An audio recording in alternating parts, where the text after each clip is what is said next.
മാലിന്യമുക്ത നവകേരള ജനകീയ ക്യാമ്പയിന്റെ ഭാഗമായി വളവന്നൂർ പഞ്ചായത്ത് കുട്ടികളുടെ ഹരിതസഭ സംഘടിപ്പിച്ചു. ചെറുവണ്ണൂർ GMLP സ്കൂളിൽ വെച്ചായിരുന്നു പരിപാടി. വളവന്നൂർ പഞ്ചായത്ത് അധ്യക്ഷ PC നജ്മത്ത് പരിപാടി ഉദ്ഘാടനം ചെയ്തു. ഹരിതസഭ വിദ്യാർത്ഥി കൺവീനർ ഫാത്തിമ നദ അധ്യക്ഷയായി. വളവന്നൂർ പഞ്ചായത്തിലെ 16 സർക്കാർ എയ്ഡഡ് വിദ്യാലയങ്ങളിലെ കുട്ടികൾ റിപ്പോർട്ട് അവതരിപ്പിച്ചു. വിഷയാധിഷ്ഠിത കലാപരിപാടികളും നടന്നു. വളരെ ഗൗരവത്തോടു കൂടി പറയുന്നത്, ഇത് പഞ്ചായത്തിന്റെ പരിപാടിയല്ല, ഇത് സർക്കാർ നടപ്പിലാക്കുന്ന നവകേരള പരിപാടിയാണ്. നടപടി എടുത്തേ പറ്റുള്ളൂ. ഇത് ഗൗരവത്തോടു കൂടി നിങ്ങൾ കാണിച്ചിട്ടില്ല എങ്കിൽ വിദ്യാർത്ഥികളെ നമ്മൾ ആരെയും പറയുക എല്ലാവരും നമ്മുടെ മക്കളാണ്.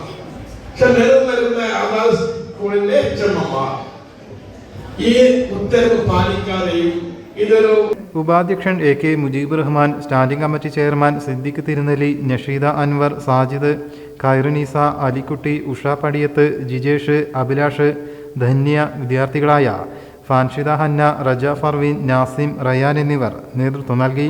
News bureau, Tirur. പുത്തനത്താണിയുടെ സ്വന്തം കനകമകൽ ജ്വല്ലറി ഇനി മുതൽ കനക ഗോൾഡൻ ഡയമണ്ട്സ്. കനക ഗോൾഡൻ ഡയമണ്ട്സ്, പുത്തനത്താണി. മാറുന്ന ലോകം, മാറ്റത്തിനൊപ്പം.